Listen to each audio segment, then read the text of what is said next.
আসসালামু আলাইকুম। মুক্তিযুদ্ধের চেতনা টিভিতে আপনাদের স্বাগতম। সাথে আছি আমি শ্রাবণী আক্তার।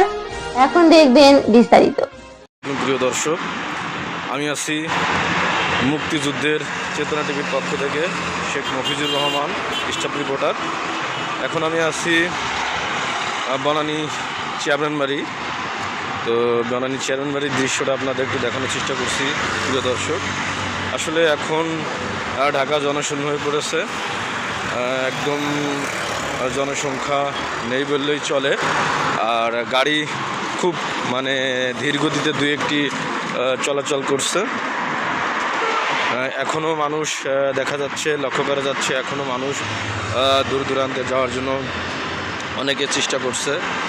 তো আমি চলে আসলাম তথ্য সংগ্রহ করার জন্য, আপনাদের পরিস্থিতি জানানোর জন্য। এই জন্য আর কি আমি বের হয়েছি। তো এই হলো আজকের চিত্র বনানী থেকে। তো দেখতেই পাচ্ছেন, আমি যদি আপনাদেরকে এই পাশটা দেখাই, এই পাশটা সেম একই অবস্থা। কোনো পাশ দিয়ে সেরকম কোনো গাড়ি চলাচল করছে না।